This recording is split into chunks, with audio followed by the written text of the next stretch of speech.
I present to you a David versus Goliath story of pitting a poor African farmer against a multi-billion-dollar British Broadcasting Corporation. It's an important story because it shows how deceptive and hateful the mainstream media can be, gaslighting their own audience while making racist smears that show their colonizing mentality. The good part of the story is the Streisand effect. By attacking the farmer, the BBC actually brought more publicity to the issues he was trying to raise, and it accidentally exposed racist and anti-human ideas behind much of the net zero agenda. The hero of the story is Jusper Machugo from Kenya, an agricultural engineer, small-scale farmer. 28,000 followers on X, he's on Substack, and has 31 subscribers on YouTube. He educates the West about life in Kenya. There's little energy, so people might have to burn animal dung for heat for cooking. Their struggles involve getting clean water, installing a single electrical power line, and particularly farming low-tech style.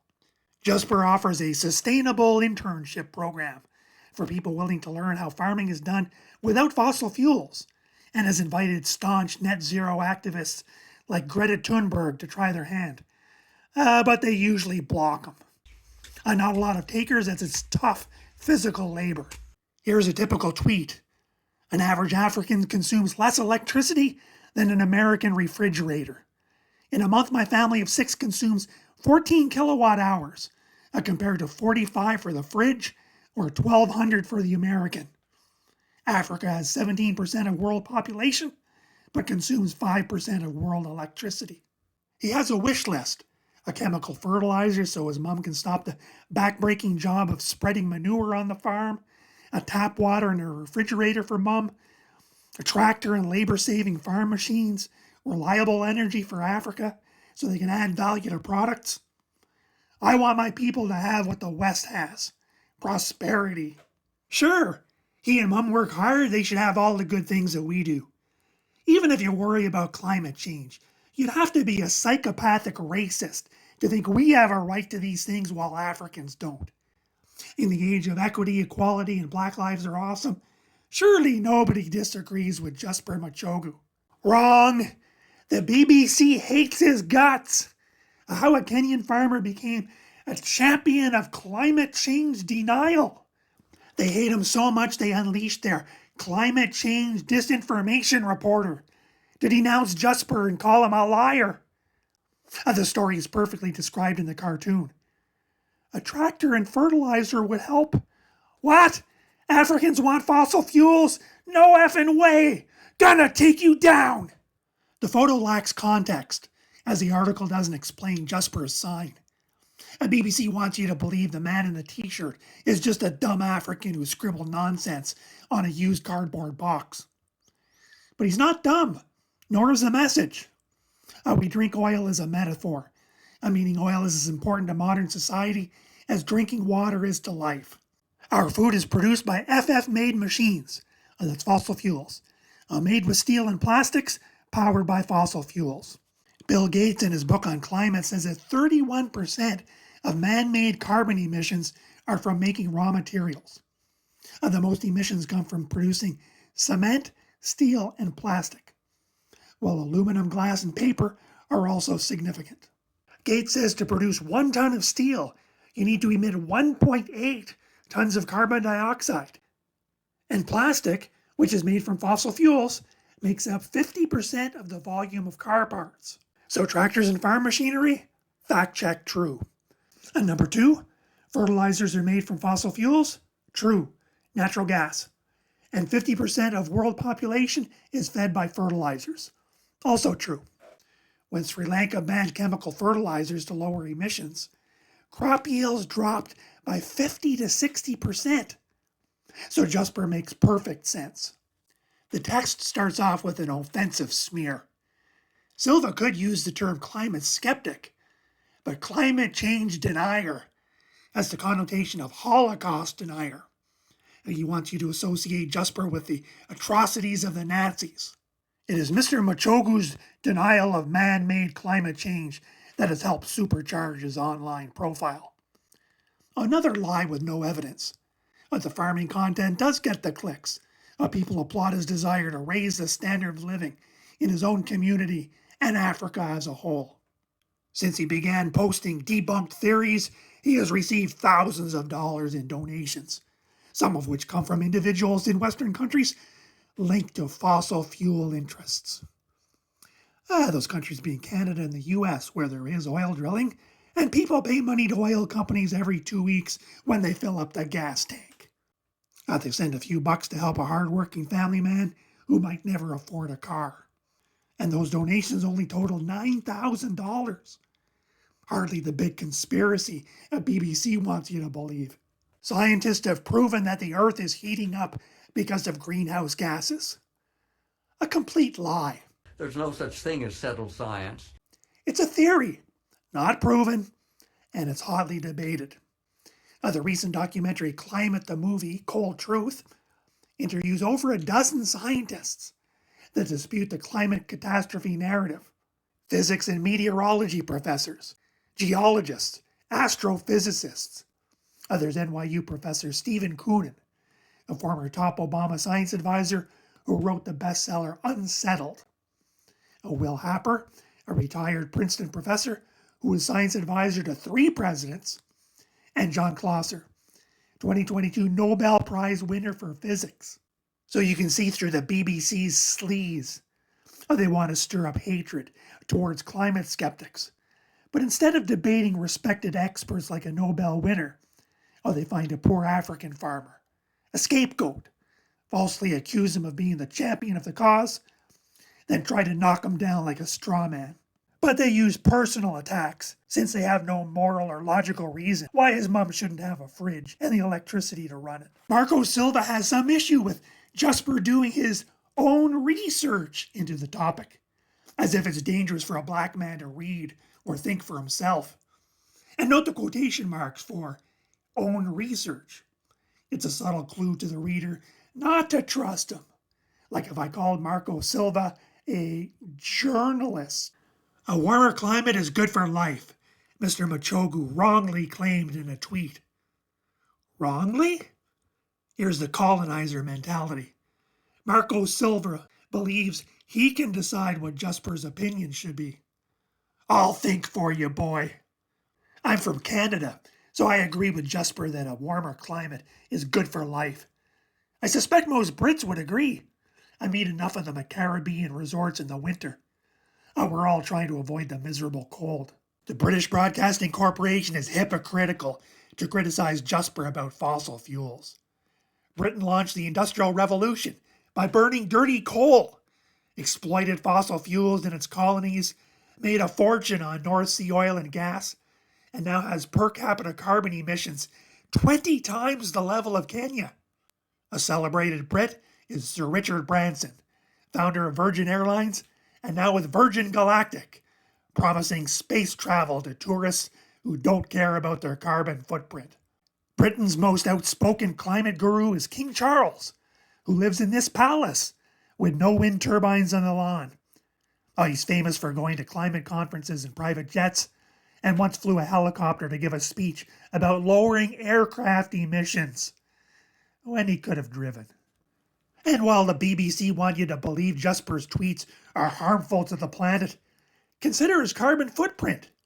No car, no tractor, no air conditioner. The crops he cultivates grow by photosynthesis, which means they absorb CO2 from the air. The more crops he grows, the more CO2 it removes from the atmosphere. Anyone who cares about CO2 should want him to have more fertilizer and modern equipment to help him grow more food. Michael Schellenberger, a climate change believer, also points out that farms with fertilizer and equipment can produce more food with less land, meaning the surplus land could be used for reforestation or animal wildlife conservation. But back to the article. This is funny.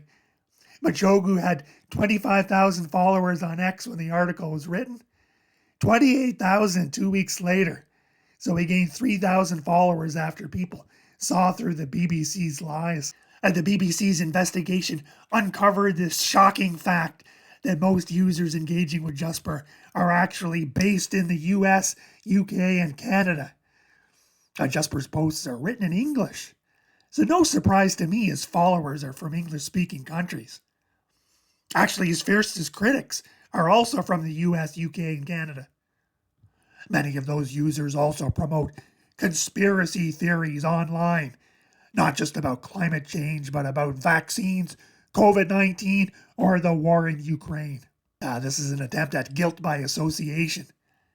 BBC wants you to think Jusper is a pro-Putin, anti-vax conspiracy theorist, so you'll hate him even more for his views of fossil fuels. And I know from my previous video about the BBC that the insult conspiracy theorist is meaningless. In that video, I analyzed this article. 7 pages about the Great Reset conspiracy, and they didn't once say that COVID-19, the Great Reset, was a book written by Klaus Schwab of the World Economic Forum. Anyone who criticized ideas from the book was labeled a conspiracy theorist by BBC journalists, who didn't even admit the book's existence, let alone read it. African leaders agree with Jusper, but the gutless BBC wouldn't dare write a hit piece about them. The racism would have been much more obvious. And BBC doesn't have much credibility when it counters the African presidents with the opinions of a 24-year-old activist. With no credentials listed, BBC doesn't name the radical groups he belongs to, or who funds them, or how much Mr. Amanuk earns. This part is deceptive because it's completely out of context. There's some kind of warning. BBC wants you to think Jusper is a wingnut who falsely accuses activists of alarmism. Oh, how can he be so mean? I want you to panic. And I want you to panic. I don't want you to be hopeful. I want you to panic.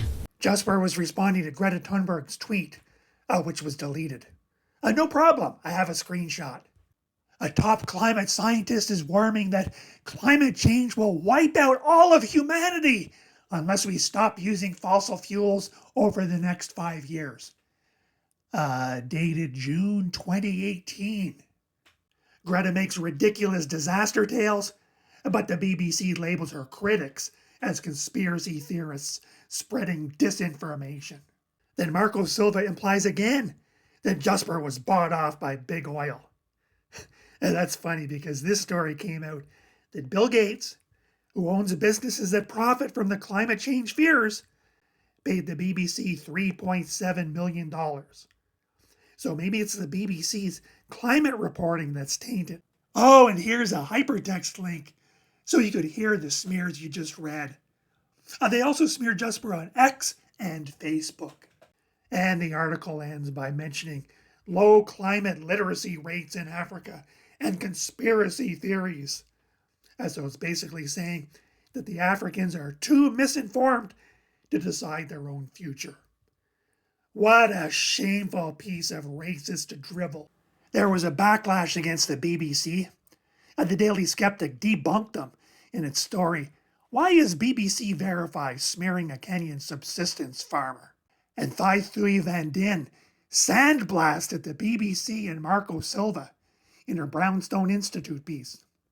Other outlets interviewed Jusper to give him a fair shot to counter the BBC. Back on X, reaction is mostly positive for Jusper, but for the murders of white people in Africa, I hope you get nothing alongside your mother. Huh? Fossil fuels and the rest you're asking for will cause cancer and other Western illnesses. Manure is best. It's a blessing to be able to live as close to nature as possible. Acker implies that African fossil fuels will cause flooding, which will wipe out Mum's house. Jusper responds that with fossil fuels, they can make cement and steel that they could use to build stronger houses. Here's Honest Alder, who lives with plenty of fossil fuels, advising Jusper against them because they will reduce GDP and quality of life. Sitting on a couch a continent away, telling him how to live his life. Some posts advise Jusper to go completely electric, like electric threshing machines and tractors. Morons! How do you charge them? His village only has one power line and it shares 14 kilowatts a month. Stephen Streeter and others suggest that Africans skip fossil fuels and go straight to solar. Now, if Africans develop their own fossil fuels, the money and jobs will stay in those countries. To go solar, you have to buy from China. How do you pay? The solar panels are made from toxic materials in factories powered by dirty coal. They last 20 years, can't be recycled, so you start collecting toxic landfill. Worry later. Where do you put the panels?